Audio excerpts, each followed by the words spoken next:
Eu quero pedir que o pastor Joel, por favor, ele delimite o nosso tempo. 3 horas, pastor.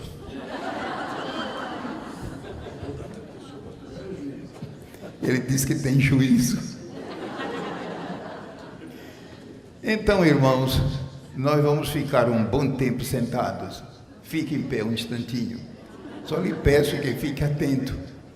O assunto que Deus me deu para ministrar esta tarde é sobre o perfil bíblico de um missionário. O perfil, o irmão sabe o que é perfil? Um retrato completo, de frente ou de lado. O perfil bíblico.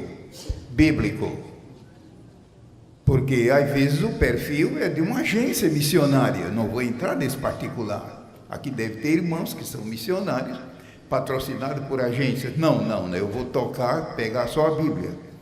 O perfil bíblico de um missionário. Eu tenho preparado um segundo ponto, mas é claro que o tempo não vai dar. Eu vou me concentrar dentro de 60 minutos. E o segundo ponto seria a tarefa missionária da igreja. Mas como o missionário é o homem prático, que de fato vai pregar e realizar a obra de Deus, eu estou começando pelo perfil bíblico de um missionário. Permaneça de pé, é um instante só.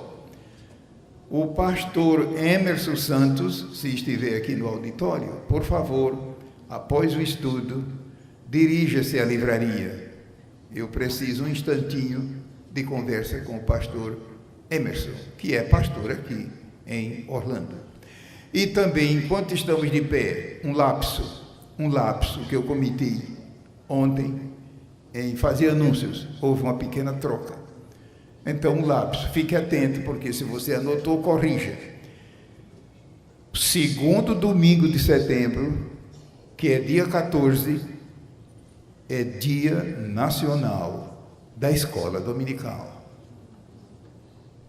É em todo o mundo de fala portuguesa. E outra coisa, não é só Assembleia de Deus, é interdenominacional.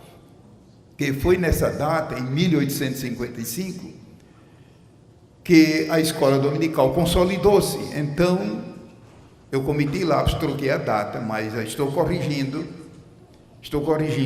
Segundo domingo de setembro, é dia 14. E por que estamos... É um pedido do diretor da Casa Publicadora, Dr. Ronaldo Rodrigues. E como eu disse ontem, quando eu fiz o primeiro anúncio, é que sabendo que todos os colegas que estão me ouvindo, homens e mulheres que dirigem escola e são professores de classe e superintendentes, enfim, são muito ocupados como todos somos. Se não houver uma programação antecipada, não se atingirá alvo nenhum. Então, os colegas que estão me ouvindo, pensem nisso, com oração, um programa para aquela data. E qual é o assunto que a Casa Publicadora sugere? Que nesse programa entre fundo o crescimento da escola dominical. Crescimento em quantidade, que significa alunos, e em qualidade, que vai repousar sobre o professor, uma vez que é ele que conduz os assuntos. Segundo domingo de setembro, não esqueça, dia 14. O segundo comunicado foi 21 de setembro, que é o terceiro domingo. Veja só, uma diferença muito pouca. Terceiro domingo, e é o quê? Dia Nacional de Missões.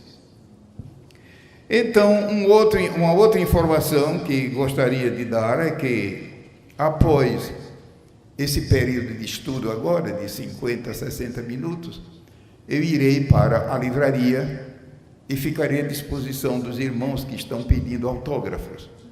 A gerência da livraria informou-me que um bom número de irmãos e irmãs querem autógrafo de livros meus, já adquiridos, ou que vão adquirir aqui, enfim, estarei lá à sua disposição. É claro que eu vou falar com o pastor Joel para ele estabelecer uma taxa.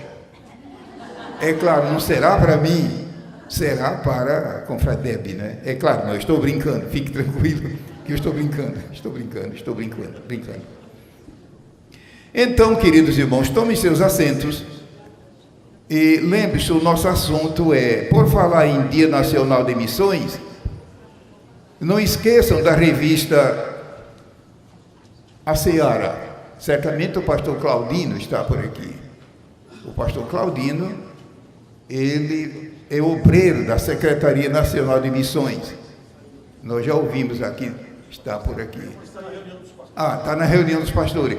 Então, esta é a revista A Seara, que é da Senami, mas quem publica é a casa publicadora, A Seara, uma revista sobre missões. Os irmãos poderão adquirir, ou encomendar, ou assinar aí na livraria com o pastor Jonas Mariano. Então, o nosso assunto é o perfil, o retrato bíblico de um missionário. Sim, mas irmão Gilberto, eu não sou missionário, eu amo a obra de Deus. Mas, meu irmão, não importa. Concentre-se no assunto orando. À luz da Bíblia, qual é esse perfil? Vamos tomar o livro de Atos, capítulo 13. Caso você não tenha a Bíblia à mão, não tem problema. Fique concentrado aqui, na plataforma, microfone, e o assunto em mente. O perfil bíblico. É essa a sua necessidade? Aqui no auditório eu pude ver de anteontem para cá, que temos inclusive gente bem jovem, moças e rapazes, fique atento. É claro que eu não estou aqui depreciando a idade adulta, nem a terceira idade, mas quase sempre são jovens que Deus chama para a obra, enfim. Atos 13, de 1 a 5. Na igreja que estava em Antioquia, já que estamos numa classe de portas fechadas, e não é culto público, não é cruzada, é estudo bíblico, evite dizer Antioquia. Olha que eu estou baseado em documentação, já vi pessoas pregando e dizendo Antioquia, evite. Uma pessoa que conheça português a fundo vai ficar se encolhendo. Antioquia. Na igreja que estava em Antioquia, e não se esqueça que Antioquia aqui é Antioquia da Síria, não é Antioquia da Psídia, que ficava na Ásia proconsular. Aqui é Antioquia da Síria, que naquele tempo era a segunda cidade, a terceira cidade do Império Romano. Eu estou destacando isso, irmão, para que pensemos na estratégia de missões. Os irmãos se recordam, é claro que eu estou abrindo um parênteses, vou já prosseguir na leitura. Aonde foi que a obra surgiu? A igreja foi inaugurada no sentido espiritual, no dia de Pentecostes em Jerusalém. Todo mundo sabe disso. Atos capítulo 1, capítulo 2. Foi em Jerusalém que o poder desceu, enfim. E ali então ocorreu aquele grande número de conversões. De repente, a central de missões passou para Antioquia. Então não é bom você que é líder de missões pensar nisso? Deus pode mudar.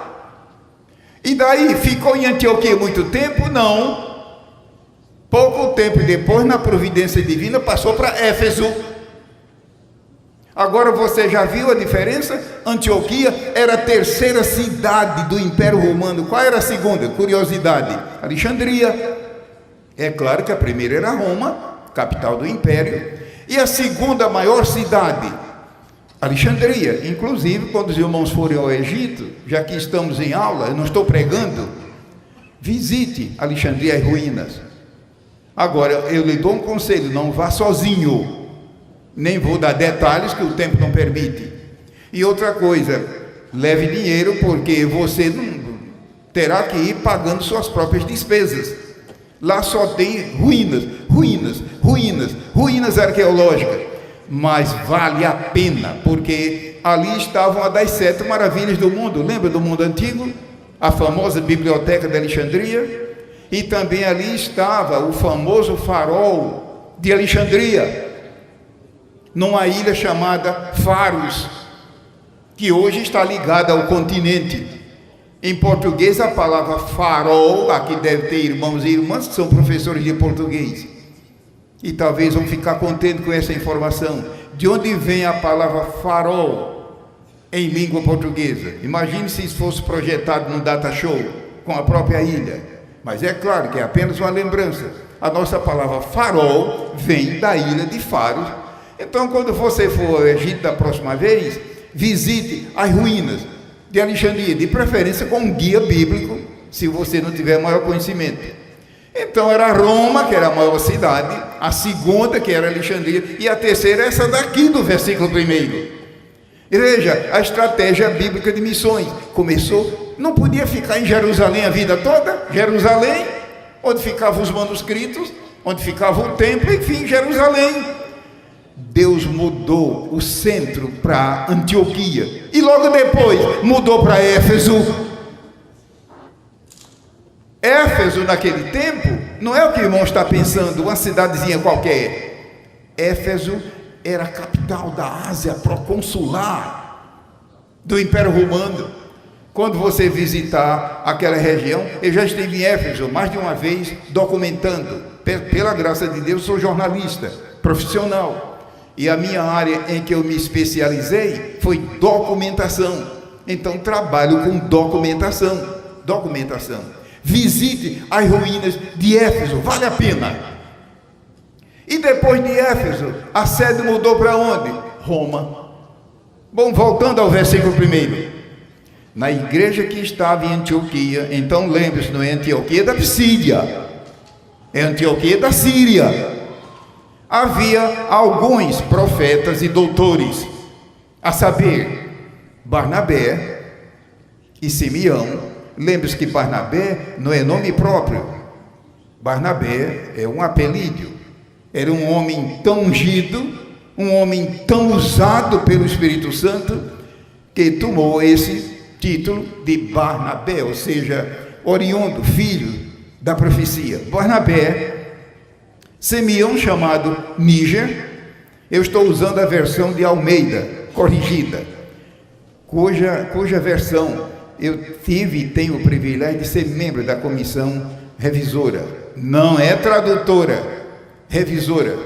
Eu, graças a Deus, trabalho com missões, e a área para onde Deus me colocou foi literatura, inclusive na área de Bíblia, trabalhando com editação, trabalhando com copydesk, trabalhando com atualização, trabalhando com revisão e tradução também. É uma área imensa, e aquilo que Jesus disse: ide por todo o mundo. Como é que nós iremos a todo mundo sem a Bíblia? Impossível, pois a Bíblia é a ferramenta que o Espírito Santo usa, a espada do Espírito, que é a palavra de Deus. A Bíblia não nasceu no Brasil, e como é que ela surgiu em língua portuguesa? Então, trabalho de missão, eu dou graças a Deus. Profetas e doutor Barnabé e Simeão, chamado Níger, Lúcio Cirineu, Manaém, que foi criado com Herodes o tetrarca. Esse Herodes é aquele que a história secular chama de Antipas, porque são vários Herodes. Esse aqui é o Antipas, Antipas I, porque tem o Antipas II no livro de Atos, que fora criado com Herodes o tetrarca e Saulo. Versículo 2: e servindo eles ao Senhor e jejuando, disse o Espírito Santo. Alguém ainda vem dizer que o Espírito Santo não é uma pessoa? Olha aqui, um desmascaramento para esses atrevidos. O Espírito Santo é uma pessoa divina, e aqui está uma evidência da sua deidade. Veja que eu não estou dizendo divindade, estou dizendo deidade. Olha aqui, disse, ele fala. Disse o Espírito Santo: apartai-me. Veja como a língua portuguesa é fraca. Estou dizendo Almeida aqui na tradução. Eu não estou depreciando a Bíblia, estou falando em tradução. Tradução lida principalmente com a linguagem, não lida com mensagem. A mensagem de Deus é intocável. O que Deus disse está dito e não vai mudar. Mas a linguagem é humana e muda com o tempo. É preciso que quem trabalhe nessa área tenha temor de Deus, plenitude do Espírito Santo, para não mexer nas duas coisas. Agora, a linguagem é preciso ser de vez em quando atualizada. Veja que a versão que eu tenho diz: apartai-me. Ao pé da letra é apartar para mim. Então, meu irmão, eu e você somos dele, propriedade dele. Apartai para mim, para meu uso. É um privilégio extraordinário. Dá vontade da gente pular de alegria, de gozo. Como é que nós, seres humanos, fracos e pequenos, ele diz: aparta, separa para mim. E os irmãos sabem que não é novidade, porque lá no Pentateuco, principalmente no livro de Deuteronômio, não sei quantas vezes, Deus diz que separou a tribo de Levi para ele. Separei para mim, para mim. E aqui diz: apartai-me, separa para mim Barnabé e a Saulo para a obra a que os tenho chamado. Versículo 5, que é o último da leitura. Desculpe, estou no 3. Então, jejuando e orando e pondo sobre eles as mãos, os despediram. Versículo 4, a leitura vai até o 5. E assim estes, enviados pelo Espírito Santo, desceram a Seleucia e dali navegaram para Chipre. Versículo 5, é o último da leitura. E chegados a Salamina, anunciavam a palavra de Deus nas sinagogas dos judeus e tinham também a João como cooperador. Então, o nosso estudo esta tarde abrange apenas 3 partes. Uma introdução. Vou entrar depois no segundo ponto, no segundo tópico, que é o próprio perfil do missionário. Eu demorarei pouco na introdução, pensando sempre no horário. Demorarei mais no perfil.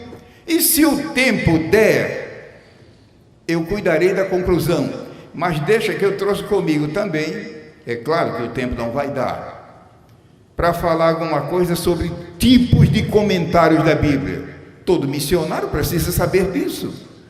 Você que é missionário iniciante, ou obreiro que dirige o rebanho do Senhor, tipos de comentários da Bíblia. Porque isso tem a ver com a sua vocação ministerial.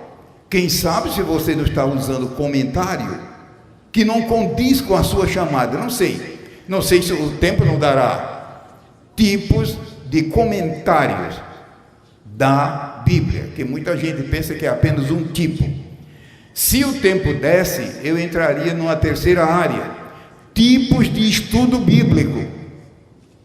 Todos aqui que estão me ouvindo, quem sabe se já não lidaram com estudo, o preparo de estudo bíblico. Pastores, presbíteros, dirigentes de congregações, dirigentes de igreja, enfim, missionários.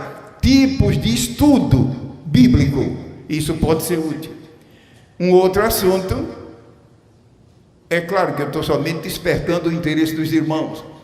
Passos no preparo de estudo bíblico. Irmão Gilberto, eu leio a Bíblia, eu estudo a Bíblia, eu memorizo a Bíblia, mas me diga uma coisa: como é que a gente reúne o material até passar a limpo e apresentar o esboço?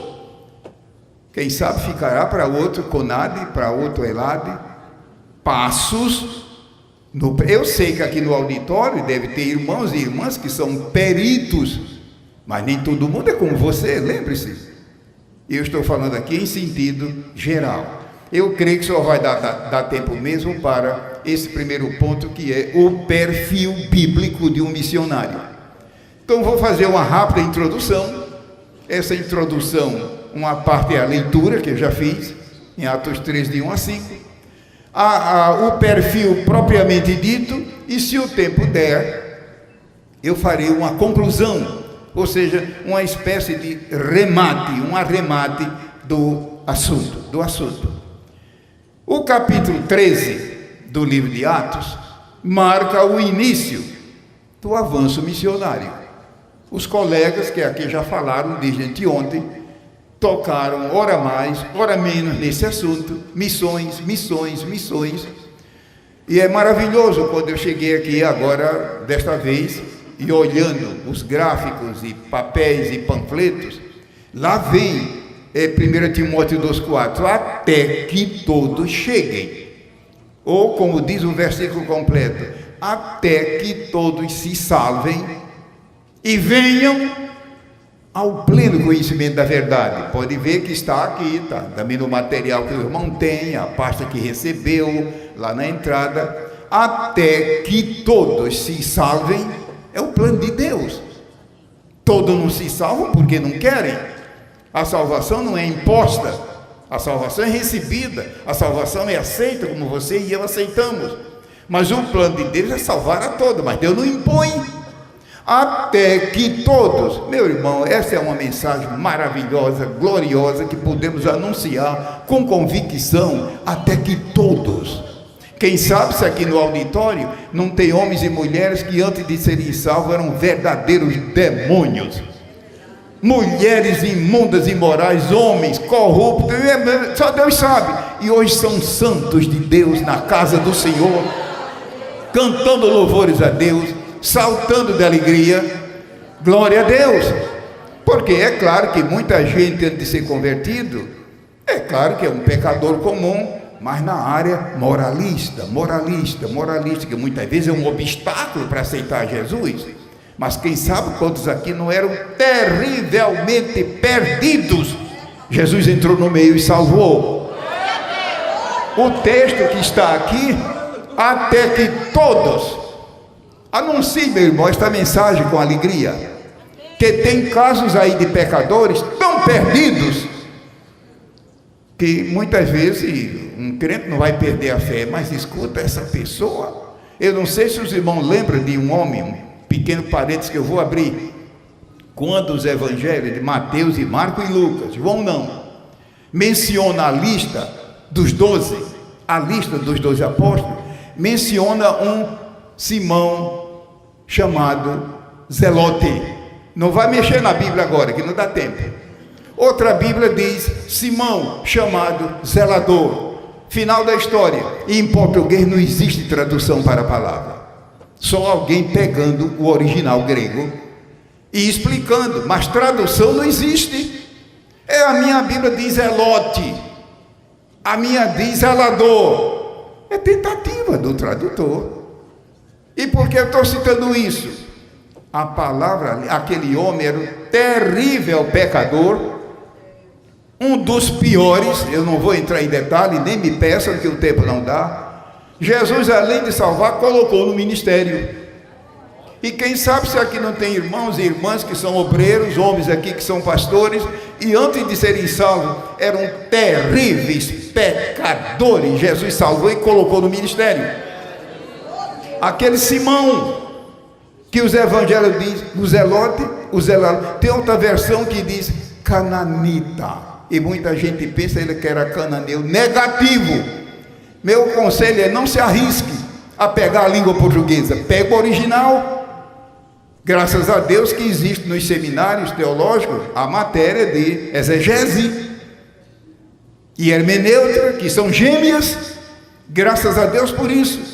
Eu sugiro aos colegas que mais e mais se aprofundem em exegese e hermenêutica. Mas cananita é tentativa, mas não explica. Cananeu é pior, zelador é pior. Nem eu vou explicar, nem me peçam que o tempo não dá. Eu teria que tomar, quem sabe, 15, 20 minutos e com um data show, de preferência um data show, para mostrar o texto original. Inclusive, não é nem palavra hebraica, nem grega, é aramaica. Voltando à introdução. O capítulo 13 de Atos dos Apóstolos marca o início do avanço missionário que levou o evangelho de poder às mais distantes partes do mundo, conhecido naqueles dias. A palavra de Deus é fiel. Em Marcos 16:15, Mateus 28:19, Jesus disse: ide por todo o mundo. Os irmãos se recordam que no Evangelho de São Marcos 16, é um texto tão conhecido, tão amado, tão pregado: ide por todo o mundo e pregai. Pregar é anunciar, pregar é fazer o trabalho do atalaia, pregar é divulgar, pregar é expor, pregar o Evangelho. Mas em Mateus 28, ele disse: ide e fazei discípulos de todas as nações. Ali se trata de pessoas que já são salvas, mas precisam ser discipuladas. E discipuladas ali significa fazer daquela pessoa, no poder do Espírito Santo, um verdadeiro, um autêntico seguidor de Jesus Cristo. E muita gente pensa, inclusive muitos colegas aqui no auditório, elas conhecem profundamente também o grego do Novo Testamento, e sabem que o verbo seguir, como está nos evangelhos, não tem tradução para a língua portuguesa. É lindo eu dizer: eu sou um seguidor, você segue a Cristo. Mas o termo no original é muito forte, é claro, depende do versículo no original, que ao pé da letra, resumindo, é seguir os passos que Jesus deu quando viveu aqui na terra como homem. E nós não vamos entrar por esse caminho, que o tempo não permite. De sorte que em Marcos 16 foi: ide e pregai, anunciai, proclamai o Evangelho. Mas em Mateus 28 ele foi: ide e fazei discípulos. Quanta gente, meus irmãos, entra na casa do Senhor, entra no reino de Deus pela porta da conversão, mas devido a não haver discipulado, a pessoa não cresce, fica imatura, simplesmente parada na vida cristã, ou até se desvia. Quanta gente se entrega para Jesus aqui, ali, acolá, e muitas vezes a causa do seu desvio não houve discipulado. Mas no mesmo capítulo de Mateus 28, no versículo 20, não vai abrir a Bíblia que o tempo não dá, mas não se esqueça que no versículo 19 ele disse: ide e fazei discípulos. Ele não disse eu faço, ele diz para a igreja fazei, ou seja, ele dá poder para isso, mas é tarefa minha e sua. Mas no versículo 19 ele disse: ensinando-as a guardar todas as coisas.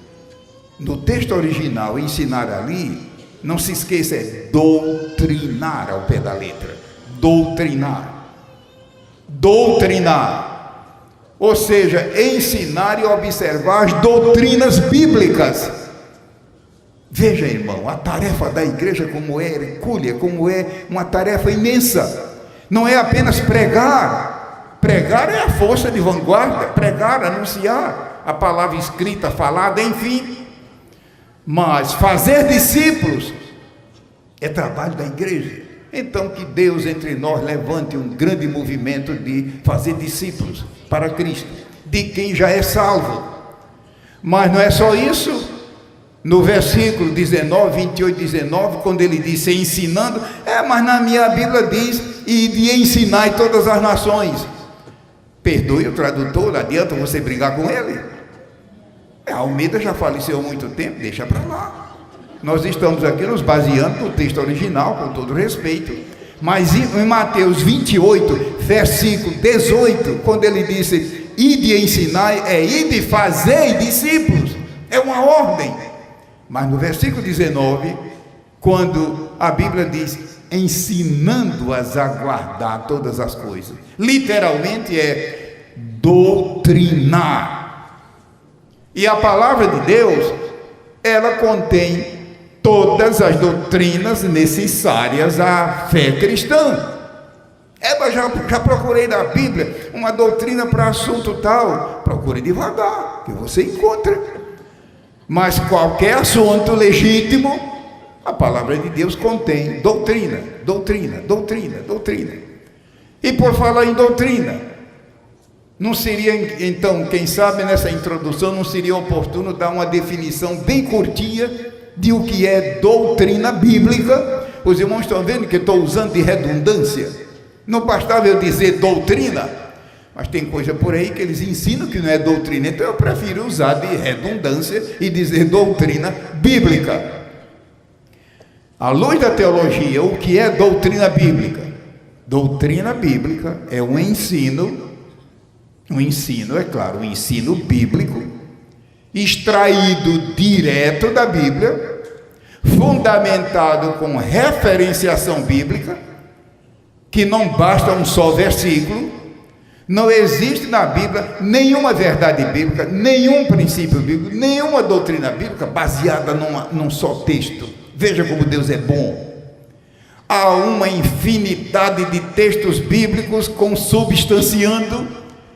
Voltando, o que é doutrina no sentido bíblico? Um ensino bíblico extraído da Bíblia, fundamentado em referências bíblicas, como norma de fé. Espero que eu não terminei, não. Como norma de fé. Norma de fé, em resumo, é nossa comunhão com Deus. Norma de fé. O que é que nós queremos mais, irmão? Veja a importância da doutrina. É de admirar que lá no dia de Pentecostes, lembra do capítulo 2 de Atos? Lembra no final do capítulo quando diz: e permaneciam e perseveravam primeiramente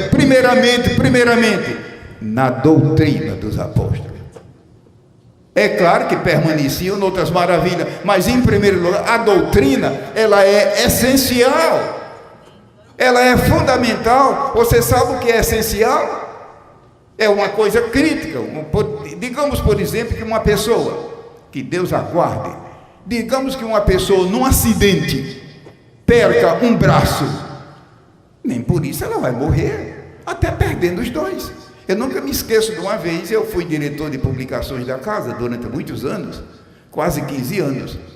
Eu não sei se os irmãos lembram que o Mensageiro da Paz, há muitos anos, publicou uma entrevista que eu fiz em Goiânia, quando a casa foi notificada que em Goiânia havia uma irmã, uma mocinha, membro da igreja, que nasceu sem braços e sem pernas.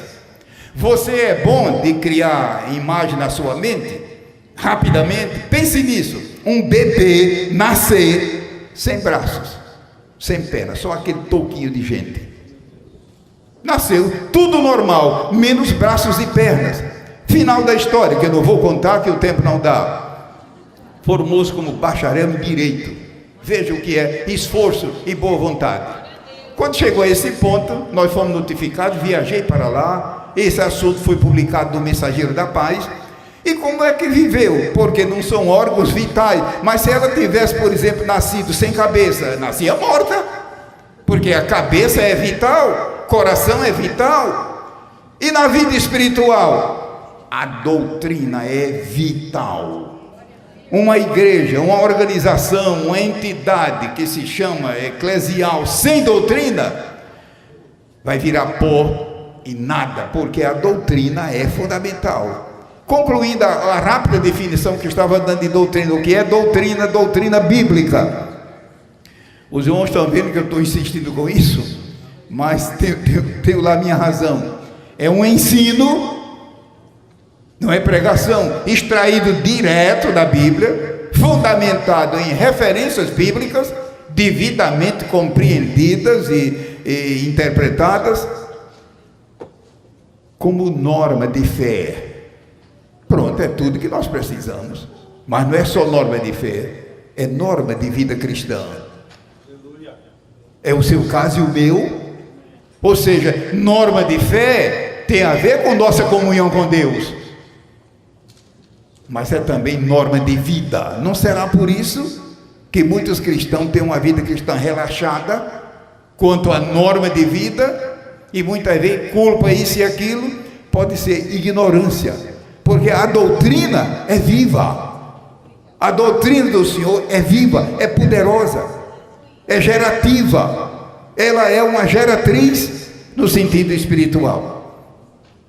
Voltando, foi apenas uma ilustração. as mais distantes partes do mundo conhecido naqueles dias. A palavra de Deus é fiel. Então não esqueçamos desse pequeno detalhe, que em Marcos 16, ele decide pregar, proclamar, anunciar. Mas em Mateus, pode ver que é um trio. Será que isso não alude ao Pai, ao Filho e ao Espírito Santo? Por que três? Porque aqui Marcos menciona a pregação e em Mateus menciona o discipulado, mas também o doutrinamento. Pense nisso. Prosseguindo, o perfil bíblico de um missionário. Meu primeiro subtópico, o missionário, e aí eu peço que se o irmão tiver Bíblia e quiser acompanhar com a Bíblia aberta, eu sugiro que você abra em Atos 13 e mantenha a Bíblia aberta aí, porque eu não vou sair, eu vou ser fiel ao título, o perfil bíblico de um missionário. A obra missionária tem sofrido em muitos lugares por causa dessa situação. O perfil bíblico de um missionário. O meu primeiro subtópico: o missionário deve ser um homem ou mulher pertencente à igreja de Deus. Veja o versículo como diz: na igreja que estava em Antioquia. Então não parece, mas às vezes na nossa pressa não vemos isso aí. Um missionário, um candidato a missões deve ser pertencente, ligado, membro, parte de uma igreja evangélica. Mas, irmão Gilberto, isso é automático. Não, eu estou baseado em documentos, a casa publicadora, onde trabalhamos muito nessa área, exemplos de leitura, enfim. Então, se eu e você somos parte de uma igreja com uma Assembleia de Deus que procura ser uma igreja bíblico-cêntrica e ortodoxa, pensemos nisso. O missionário, homem ou mulher, deve pertencer a uma igreja, e na igreja que estava em Antioquia.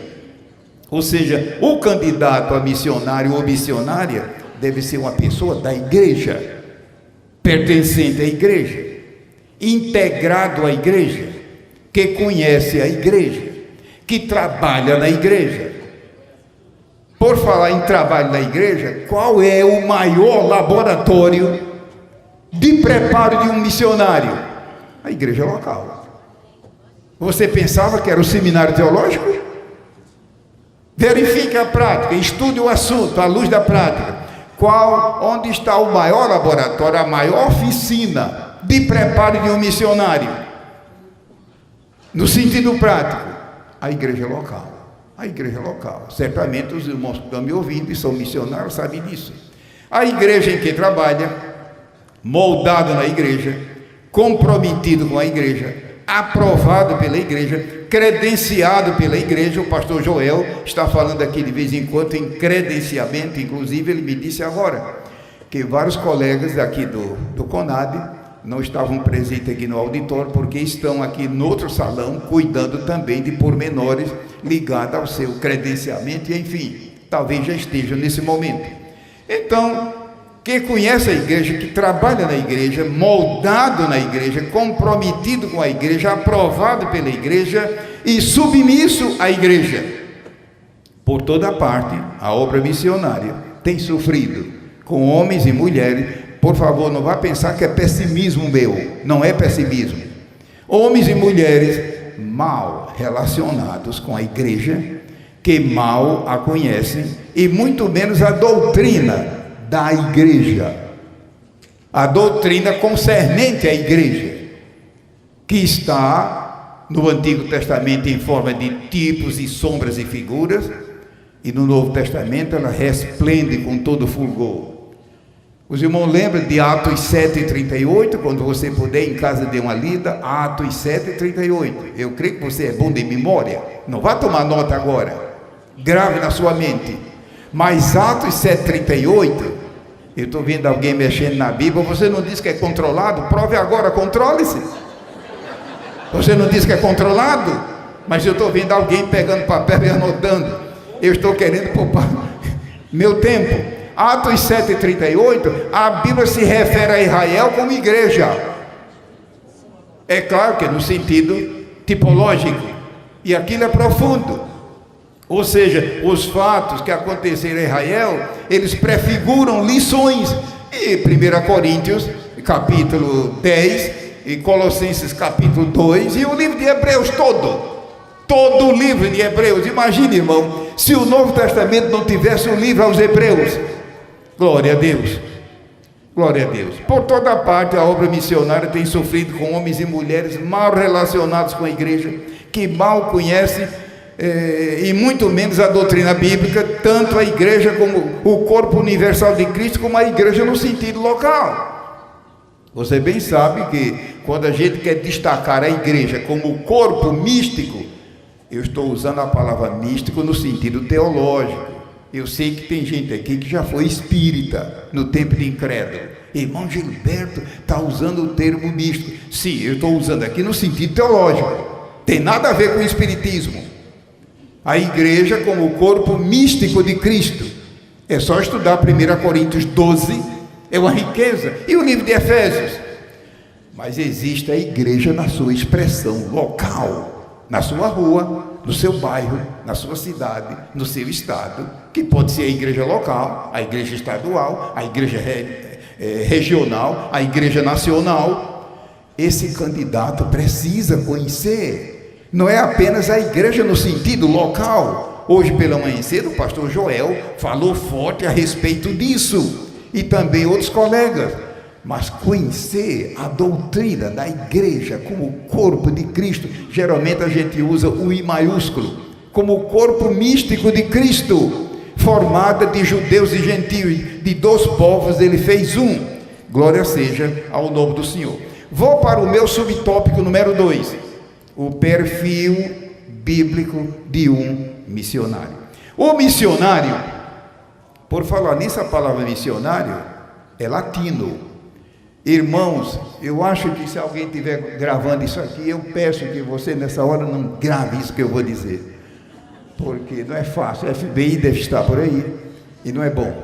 Mas aquele homem que foi presidente da República, aquele general Figueiredo, ele fez muito mal quando ele baixou aquela portaria, que depois foi transformada em decreto, e tiraram o latim da rede escolar, um crime.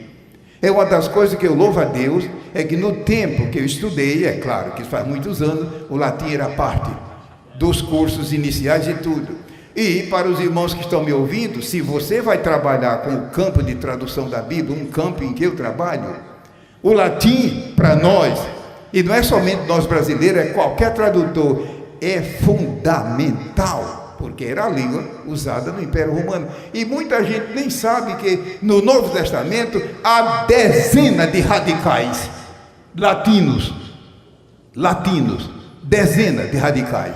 Por exemplo, esse versículo que está aqui, e também nos seus panfletos, que diz que até que todos se salvem e venham ao conhecimento da verdade. Mas, irmão Gilberto, a minha Bíblia diz pleno. Vou repetir isso porque talvez alguém esteja interessado. O lema desse CONAD, os irmãos já viram, está em todos os lugares, que todos, até que todos sejam salvos e venham ao pleno conhecimento. Mas a minha Bíblia não tem pleno, só tem conhecimento. Irmão, perdoa o tradutor.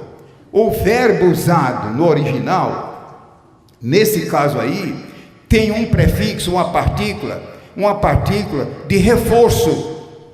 E muitas vezes os tradutores, a comissão, deixa para lá, mas a tradução mesmo correta é pleno conhecimento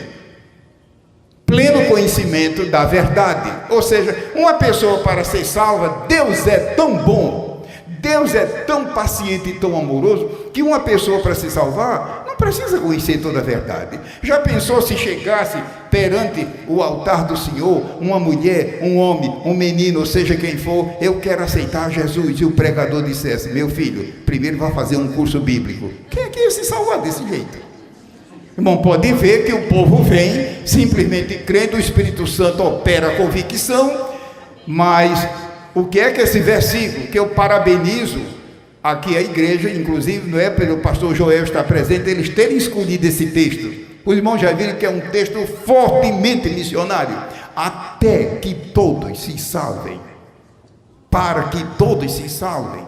E venham ao pleno conhecimento da verdade. Então, no mundo, inclusive aqui na América, milhões e milhões e milhões de cristãos salvos, salvo mesmo. Se ele pudesse até colocar uma placa aqui, sou salvo. Mas não querem conhecer toda a verdade, por algum descuido, não sei o quê. Mas o plano de Deus é que a pessoa conheça. Imagina, irmão, se apenas um pouco da verdade aplicada pelo Espírito Santo realizou essa maravilha na sua e na minha vida, imagine conhecendo toda a verdade. É um despertamento para eu e você continuar, não tem fim. Então, meu segundo subtópico é: o missionário deve ser uma pessoa que sabemos de onde vem. Vamos para o versículo 1 novamente. Na igreja que estava em Antioquia. Em Antioquia. Em Antioquia. Voltando ao título do tópico, o missionário deve ser uma pessoa que sabemos de onde vem, que estava em Antioquia. Os candidatos a missionários aqui, sabe-se onde eles estavam e de onde vieram. Será que eu estou exagerando em mencionar isso? Irmãos, pense que missões não é somente com Fradeb. Missões não é somente... Eu estou falando em termos mundiais. Pela graça de Deus, temos viajado praticamente pelo mundo. E a gente observa, e documenta, e observa, enfim.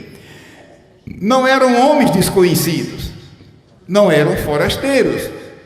Estavam na igreja de Antioquia. Eram conhecidos de todos ali. A igreja precisa saber e conhecer muito bem a quem está enviando para o campo missionário para representá-la, para depois não vir a colher uma odienta safra de problemas de toda a natureza. O missionário deve ser uma pessoa conhecida do seu povo, o qual pode dar testemunho dele. É o meu segundo subtópico. Vamos para o terceiro. Estou correndo, pensando no horário. O missionário, nós estamos em Atos, para os irmãos que estão chegando agora, nós estamos em Atos 13, versículo de 1 a 5, e eu estou detido no versículo 1, se você tiver Bíblia e quiser acompanhar. O terceiro subtópico, o missionário deve ser um homem portador de dons de Deus. Veja, parece que eu estou aqui reiterando, repetindo, porque existem dons humanos. Eu não estou depreciando, Deus me guarde.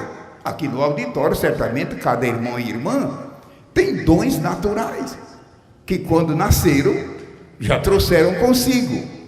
Então, não custava nada eu perguntar, rapidamente, para você que está me ouvindo, quais são os seus dons naturais, que vieram do berço, aquilo que na escola é chamado de talentos. Não vai me dizer que você não tem. Não, francamente, eu não sei qual é meus talentos naturais.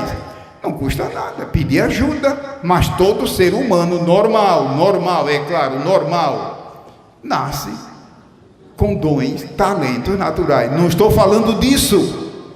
Estou falando nesse momento de dons do Espírito Santo. Vamos para o versículo 1 novamente. Na igreja que estava em Antioquia, havia alguns profetas e doutores, dons espirituais. Amados irmãos, em resumo, dons espirituais são o quê? O certo seria a gente ter paciência e dar o título correto: dons do Espírito Santo. Você sabe que se a gente usar apenas a expressão dom espiritual, nem todo mundo entende que a palavra espiritual ali é a palavra ligada ao Espírito Santo, mas os dons do Espírito Santo é uma riqueza maravilhosa para a igreja de Deus. Deus levantou o movimento pentecostal da virada do século passado, como os irmãos sabem. E como é que se explica que quando o movimento pentecostal surgiu. Tudo que é de igreja evangélica já existia, etc. Mas os irmãos já viram que continuaram semi-paradas, como é o caso, por exemplo, do nosso Brasil. Deus sabe que eu não estou criticando. E como é que de repente o movimento do povo pentecostal superou, avançou. Um caso, por exemplo, como os dos nossos tempos. Os nossos tempos, há 50 anos atrás, 25, 30, etc., até 2014, os irmãos se lembram que a tecnologia era nada, e de repente evoluiu, e hoje a tecnologia é um assombro. Aquilo que Deus diz por meio de Daniel, a ciência se multiplicará. E de fato estamos vendo acontecer. Eles não tinham nada disso naquele tempo, não tinham gráfica, não tinham rádio, não tinham satélite, não tinham telefone, não tinham celular. Por falar em celular, uma brincadeira. Eu admito que se a Bíblia fosse escrita hoje, é bem possível que Deus inserisse um versículo dizendo: guarda o teu celular quando entrar na casa do teu Deus. A Bíblia diz: guarda o teu pé. Quem sabe se Deus não inspiraria o escritor a colocar: guarda o teu celular, porque olha, eu não sei aqui, espero que aqui não. Eu sou obreiro da Assembleia de Deus em Cordovil, no Rio de Janeiro. Os irmãos me conhecem, eu vivo no Rio de Janeiro. Minha esposa não está aqui no momento, mas está aqui na cidade. E a Assembleia de Deus em Cordovil é uma igreja abençoada. Eu não sou o pastor presidente, o nosso pastor é o pastor Francisco José, e faço parte ali do ministério, de modo que a igreja, graças a Deus, vem sendo bastante abençoada. E eu ia citar um exemplo, mas a gente pensa no horário e eu recuo. Vou voltar para o tópico número 3. Deve ser um homem portador de dons. Havia profetas e doutores. Os dons espirituais, em resumo, eles consistem de 3 grandes categorias. Lembra? Os dons do Espírito Santo. Há os dons chamados dons congregacionais, que são dons que Deus envia a membros da congregação. E um capítulo muito rico que trata desse assunto é 1 Coríntios 12, mas não é só o 12. Há outras passagens, é claro. E nós não vamos aqui nos deter. E muita gente pensa que são só aqueles.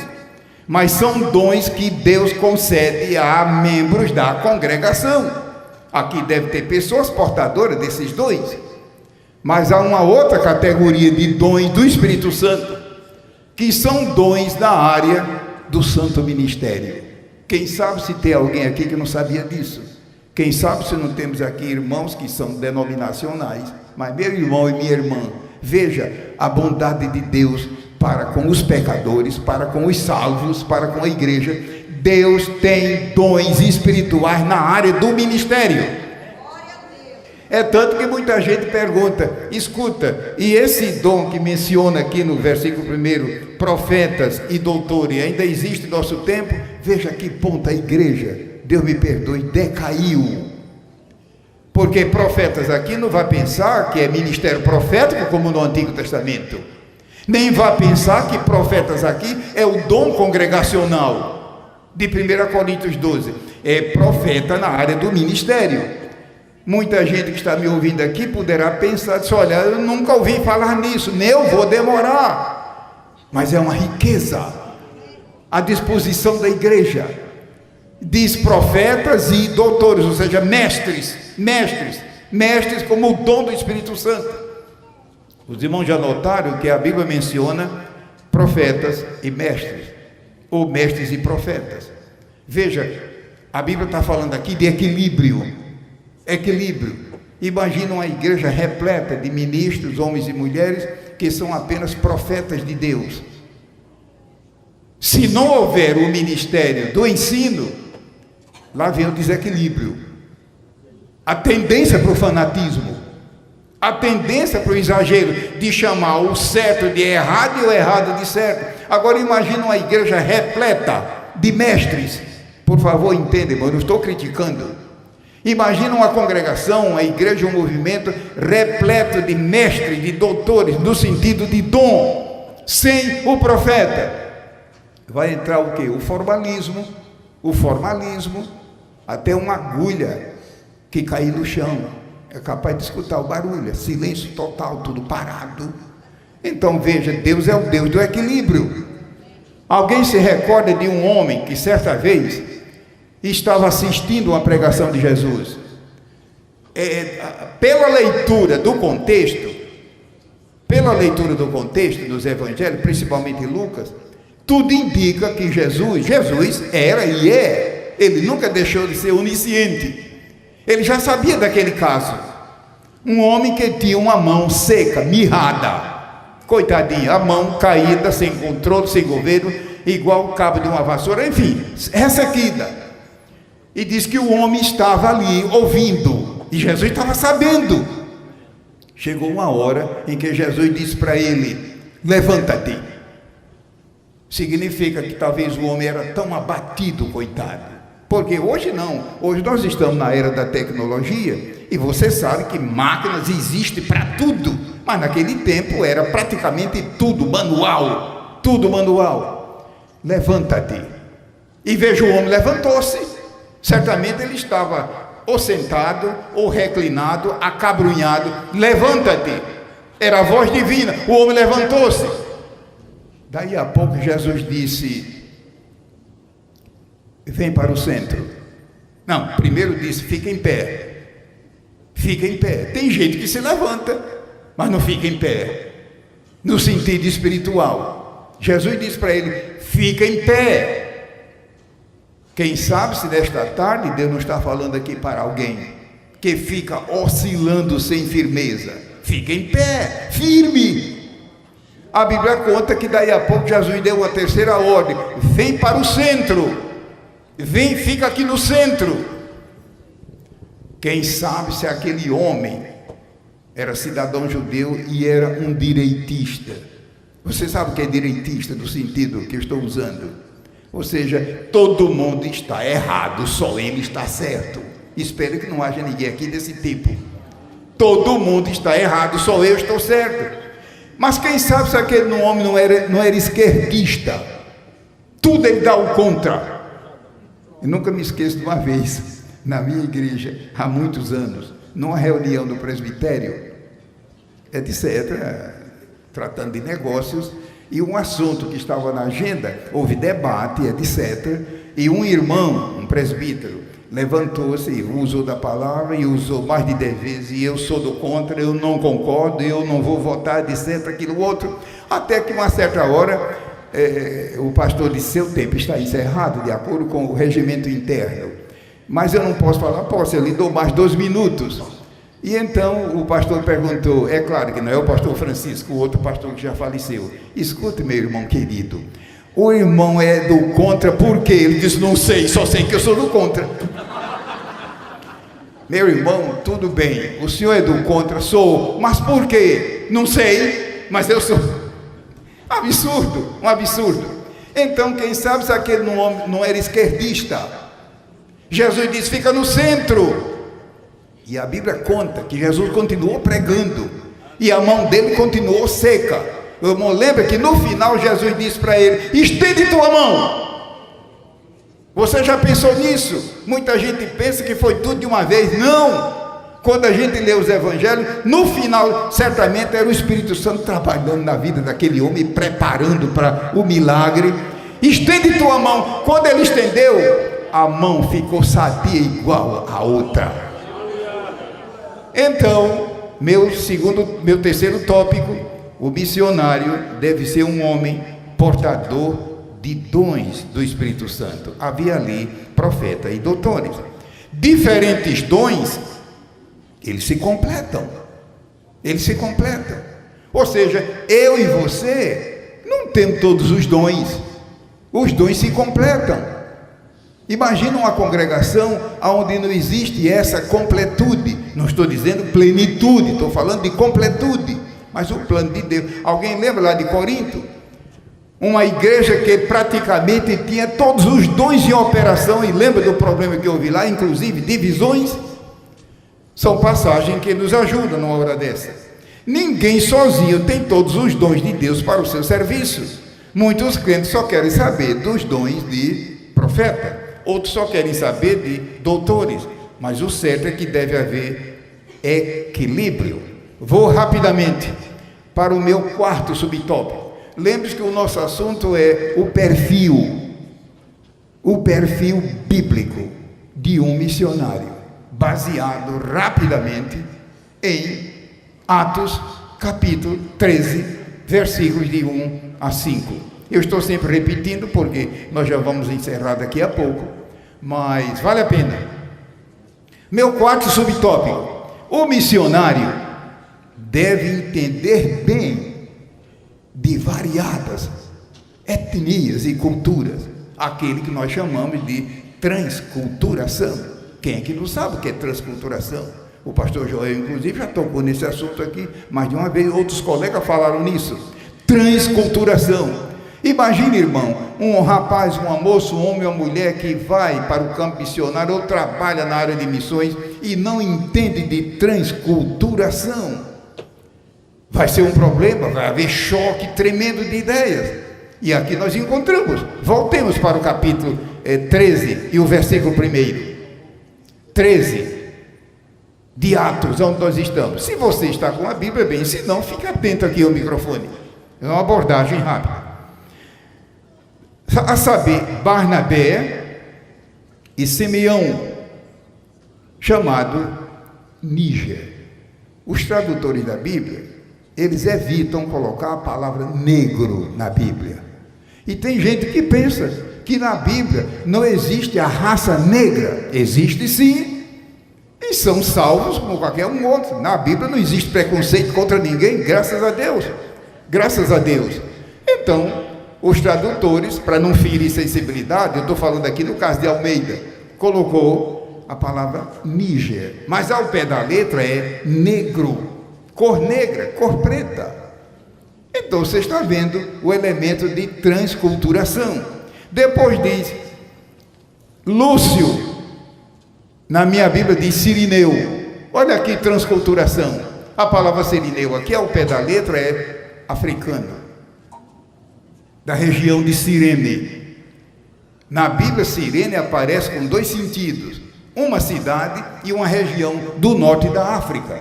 Transculturação, em Atos 13:1. Cirineu. Eu não lembro que o homem que ajudou a Jesus levar a cruz era um cirineu, e muita gente pensa que Cirineu é nome próprio, quando é simplesmente um derivativo. Depois o versículo 1 diz: e Manaém, eu não vou dar a tradução disso, que o tempo não dá, mas é lindo, que fora criado com Herodes. Já pensou, irmão? Transculturação aqui. O homem era palaciano, conhecia a esfera do palácio, vida palaciana, do palácio de Herodes. Diz o versículo aqui: Manaém, que fora criado com Herodes, quando eram bebês. Interessante que a palavra criado aqui, no original, é amamentado pela mesma mãe. Você tem em português um termo para isso? Não temos. Então veja como a tradução da Bíblia é uma coisa linda. Vale a pena ou não a pessoa estudar exegese e hermenêutica? Eu creio que todos os colegas que se interessam por isso estudam, mesmo tendo terminado seus cursos. Ao pé da letra, literalmente é a mesma mulher que amamentou. Esse homem amamentou também o outro. Então, a tradução, numa hora dessa, se desse tempo, a gente pedia para você dar uma piscada rápida aí na sua Bíblia, por curiosidade. Não vou fazer isso, que o tempo não dá, mas desperta o nosso interesse pelo estudo. Não estou falando leitura, estou falando de estudo da Bíblia. E você bem sabe que no estudo da Bíblia, uma das regras principais, são muitas, uma das regras é o estudo dos métodos de estudo. Não é método de ensino, método de estudo. No meu manual da escola dominical, que eu acredito que você tenha, que a Casa Publicadora produz já há muitos anos, eu coloquei uma lista dos principais métodos, não de estudo, de ensino, mas eles têm a ver uma coisa com a outra. Voltando ao versículo que estamos lendo: fora criado com Herodes. Os irmãos estão vendo transculturalismo? Já pensou o que é que este homem renunciou para ser um salvo e agora sendo usado por Deus como missionário? Imagine se esse homem não tivesse convicção, ele não teria deixado o palácio, vida palaciana. E quem sabe se aqui no auditório não temos homens e mulheres que hoje ocupam posição de destaque na obra de Deus e renunciaram a muita coisa. Eu nunca me esqueço quando eu trabalhei em programas espaciais aqui na América do Norte, na época do programa Apollo, isso há muitos anos, e eu me lembro que quando regressei ao Brasil, Centro Espacial de São José dos Campos, não vá confundir com o lado aeronáutico, eu sei que tem alguém aqui da Força Aérea, eu estou falando do lado civil do governo. Fui convidado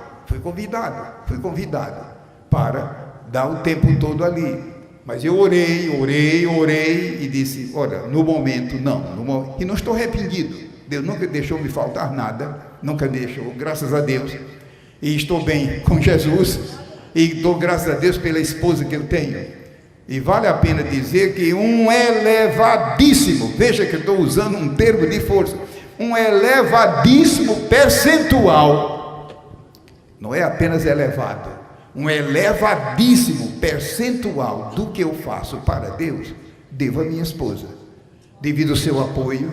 É pena que ela não está, quando ela está presente numa hora dessa, ela se agacha, fica ali quietinha, e às vezes eu a chamo para frente, é até pior, que ela só vem ajudada, fica envergonhada um pouquinho, né? Mas as orações, o apoio, para os irmãos terem uma ideia, a Bíblia de Estudo Pentecostal, que eu acredito que você tenha, que Deus nos deu o privilégio de ser o redator e o editor para a língua portuguesa e também o tradutor na parte da matéria apensada.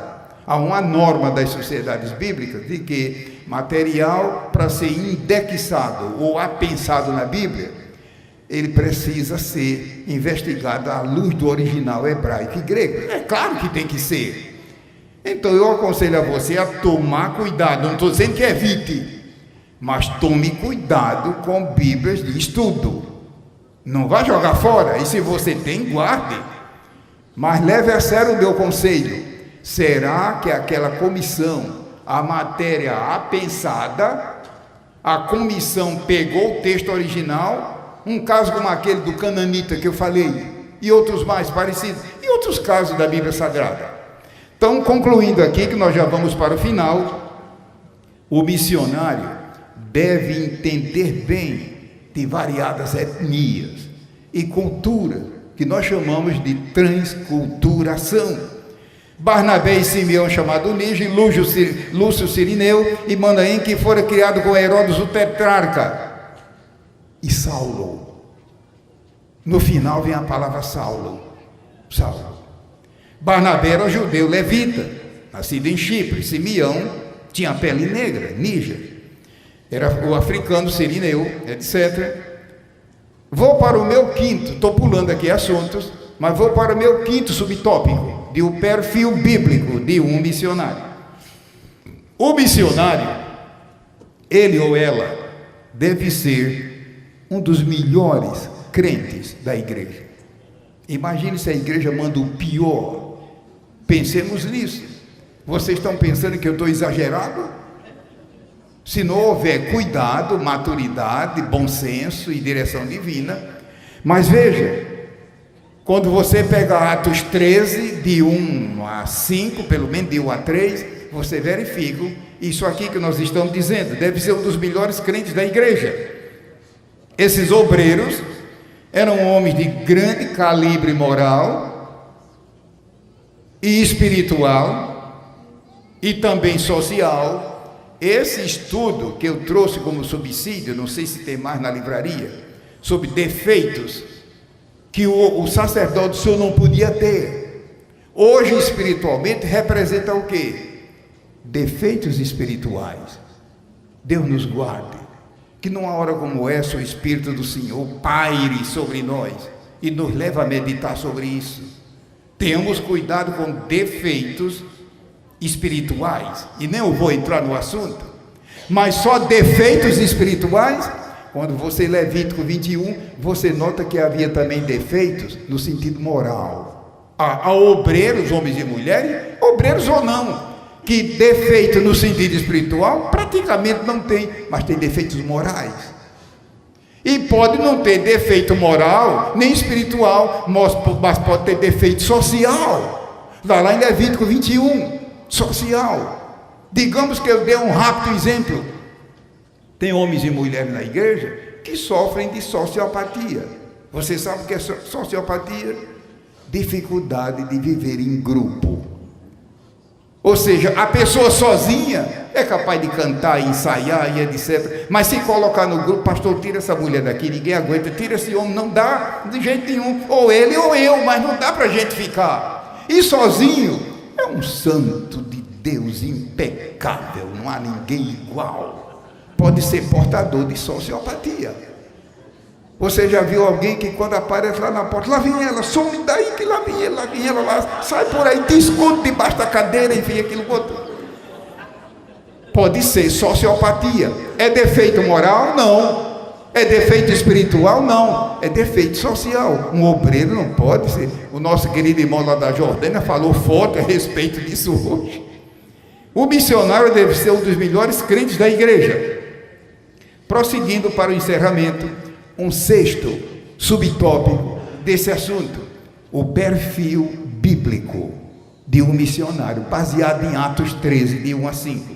O missionário deve ser uma pessoa anteriormente ocupada na obra do Senhor. Os irmãos lembram que há poucos instantes eu disse que o melhor laboratório, o melhor local para um obreiro se preparar para o trabalho do Senhor, no sentido de realizar o trabalho, é a igreja local, é claro.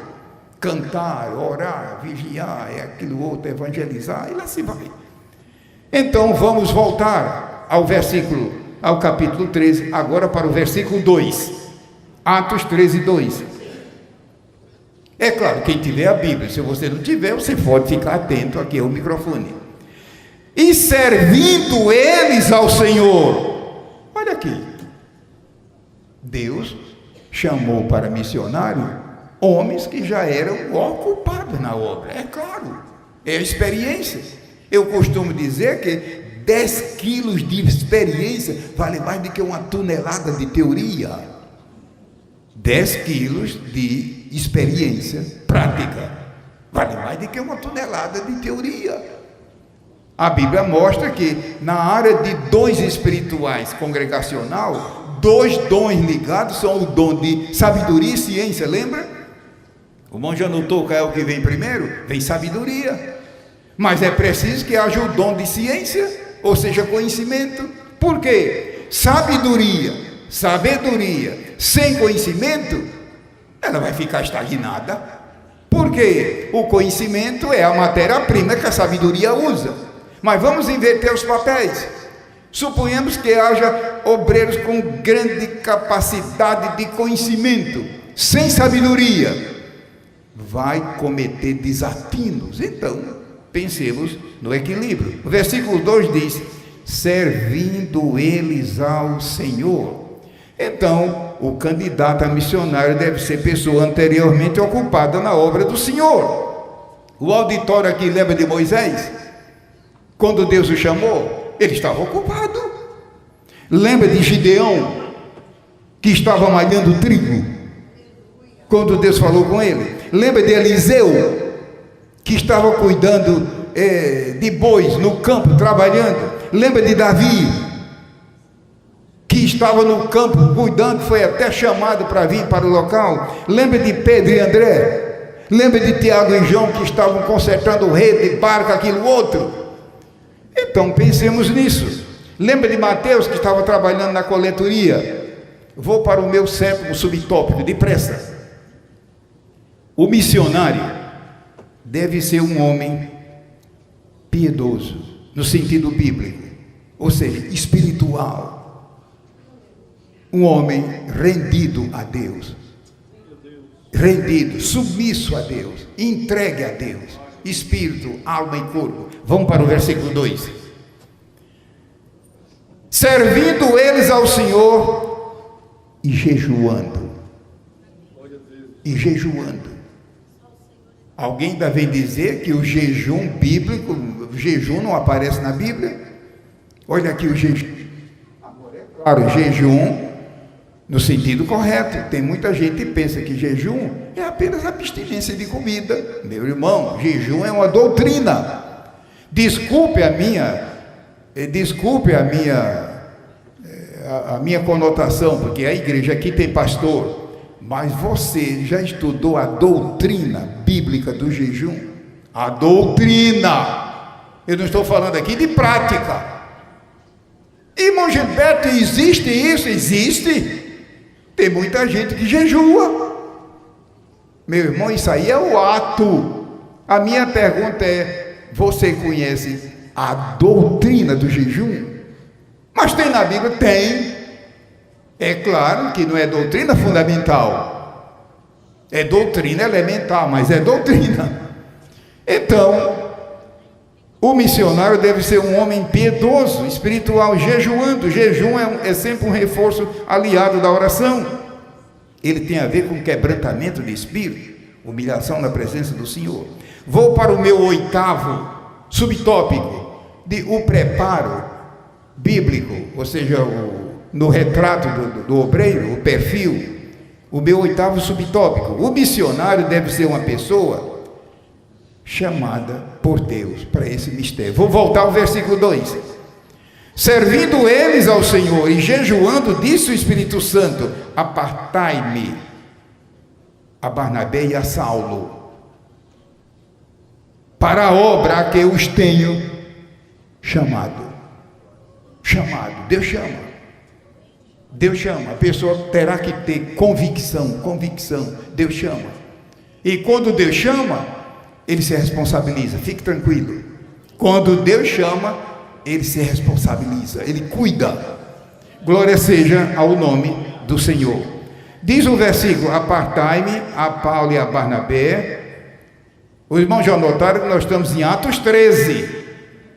Você já notou que depois do capítulo 15 passou a ser Barnabé e Saulo? Barnabé e Saulo. Barnabé e Saulo. Você, meu irmão e minha irmã, está pronto para quando Deus fizer essa mudança? Isso eu não aceito, isso eu não suporto, então eu vou deixar esse lugar. Está na Bíblia. Antes era Barnabé e Paulo. Quem foi que discipulou Paulo quando Jesus salvou? Barnabé. Então, nos primeiros capítulos sempre é Barnabé e Saulo, Barnabé e Saulo, Barnabé. Aqui está também. Pega o capítulo 14 e o 15, daí para frente. Saulo e Barnabé, Paulo e Barnabé. E Barnabé nunca disse: agora só faltava essa, quer dizer que foi eu que cuidou dele. Irmão, deixa isso com o Senhor, Deus sabe o que faz. Aqui ainda é Barnabé e Saulo, mas logo adiante fica Saulo e Barnabé. Deus colocou a liderança. Estamos eu e você prontos para essa mudança de liderança quando Deus, eu não estou falando aqui o homem e a mulher cuidar de, não, Deus. E quando Deus faz, a obra é perfeita. Vou correr para o meu 9º subtópico, o perfil bíblico do missionário. O missionário deve ser um homem ou mulher separado pela igreja. Separado no sentido de consagrado. Sempre consagrado. Por falar nisso, eu peço que o auditório fique atento, porque eu já vou encerrar, e nem eu vou discorrer sobre o assunto. Faz algum tempo que a mesa do conselho da Casa Publicadora pediu-me para elaborar um artigo doutrinário bíblico sobre consagração de mulheres ao ministério. Consagração, ou seja, ordenação. Eu não sei se você leu no Manual do Obreiro a matéria. É claro que não é uma matéria completa. Um artigo não comporta, se eu não me engano, parece que são 8 ou 9 páginas, à luz da Bíblia. Bíblia. Não foi somente Bíblia. Então, se alguém estiver interessado, acesse o site da Casa Publicadora, se for do interesse, eles fornecem. Porque você está vendo que em muitos lugares está havendo bastante contenda sobre isso. Eu não estou falando de mães serem obreiras, não, eu estou dizendo ordenação para o santo ministério, à luz da Bíblia. Eu não estou falando de igreja. A igreja às vezes estabelece normas por conta dela, não. Eu estou falando Bíblia, a palavra de Deus. Se alguém tiver interesse nisso, acesse e quem sabe pode ser útil sobre esse assunto. E nem vou discorrer sobre ele. Então, concluindo, o missionário deve estar preparado, número 11, o missionário deve estar submisso à igreja. Não vou discorrer que o tempo não dá, mas é quando diz o versículo, e pondo sobre ele as mãos. O auditório aqui conhece isso no Antigo Testamento e no Novo? Imposição de mãos? Sim, mas impor as mãos na Bíblia é uma doutrina. Não é possível. Sim, podemos comprovar. É uma doutrina. É tanto que a Bíblia diz, não impões as mãos de maneira precipitada. Então é claro que não é doutrina fundamental. O requisito número 12, o missionário deve ser uma pessoa enviada pelo Espírito Santo. E estou indo para o versículo 4, que diz assim, assim estes enviados pelo Espírito Santo. Veja, foi a igreja que enviou, mas em segundo plano, em primeiro plano, Deus, enviada pelo Espírito Santo.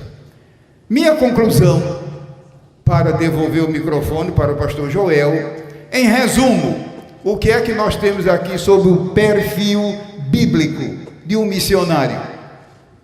Eu creio que isto faz com que você que já é um missionário, ou está indo para o campo missionário, reflita, não recue, mas reflita. Ou você a quem Deus está chamando, ou está à disposição, reflita e pense. Atos 13 é um grande texto. Em resumo, o perfil bíblico de um missionário, eles eram homens integrados à igreja local. Eles eram homens chamados por Deus. Eles eram homens separados pela igreja. Eles não se separaram a si mesmo, não se ordenaram a si mesmo. Eles foram despedidos pelos irmãos. Eles foram enviados pelo Espírito Santo, de modo, irmãos, que eu vou pedir que os irmãos se coloquem de pé. Não estou encerrando a reunião, por favor, e vou pedir que o pastor Joel, por bondade, reassuma o microfone, mas os irmãos fiquem de pé, porque vamos fazer uma oração. Não é encerramento, meus irmãos, por favor. É o pastor Joel que cuidará dessa parte. É apenas uma oração. Tudo foi dito aqui às pressas e de maneira proposital. O tempo é curtinho no CONAD, como os irmãos estão vendo. A carga horária é limitada, é natural. E lembre-se, quando nós formos despedidos pelo pastor Joel aqui no auditório, eu vou ficar na livraria. Os irmãos que precisarem de autógrafo, eu estaria ali à disposição. Mas vamos então curvar nossas cabeças, um instantinho, curvar nossas cabeças reverentemente perante Deus. O perfil bíblico de um missionário ou outra pessoa enviada por Deus. Pai Celestial, Deus de toda graça, nós te louvamos, Senhor, pelo CONAD, que durante esses dias tem reunido aqui este grupo de homens e mulheres, de mulheres e homens, salvos pela graça, salvos. E quem sabe, todos ou quase todos batizados com o Espírito Santo e renovado no Espírito Santo. E quem sabe, portadores de dons do Espírito Santo, homens e mulheres de Deus, que suspiram por uma vida frutífera, abundante, vitoriosa em Cristo e pelo poder do Espírito Santo. Meu Deus, que este assunto fique em nossa mente, para nossa regra de fé, para também orientar a outros, quem sabe até crianças, a quem Deus muitas vezes chama e inspira para pensar em missões. O perfil bíblico de um missionário. Numa época como a que estamos vivendo, de tanto desafio e de tanta perversão doutrinária, guarda-nos, guarda a tua igreja, guarda a tua igreja e abençoa, Senhor, a obra da Confradeb, do CONAD, aonde quer que ela chegar, nesse país e no exterior, aonde quer que tu conduzires este povo. Exalta o teu nome, exalta a tua palavra, exalta a tua presença, manifesta a tua glória, e que esse assunto fique em nossa mente para a nossa edificação e louvor e glória do teu santo nome. Por favor, irmão, sentem-se um instantinho, o pastor Joel vai reassumir o microfone. Lembre-se que nós não estamos encerrando, e não esqueça da revista A Seara, e pode procurar a loja da CPAD para você adquirir. Pastor Joel, tenha bondade. The crowds pelted each other with stones in renewed violence in the divided country. Reports indicate one person has died and 11 have been injured. The pro-Morsi camp...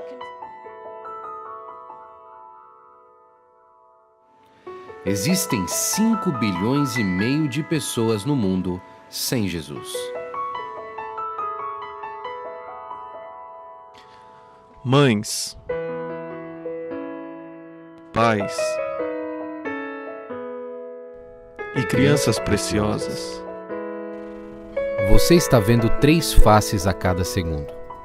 Se você ficasse olhando sem piscar seus olhos, Uma face por segundo em 24 horas. demoraria 35 anos para que você visse todas as pessoas perdidas do mundo. Se você incluir os milhões, Que nascessem nesse período, levaria muito mais tempo. Eu vou diminuir para uma face por segundo, o suficiente para você dizer Jesus, para cada uma delas. isso levaria mais de 175 anos para acontecer.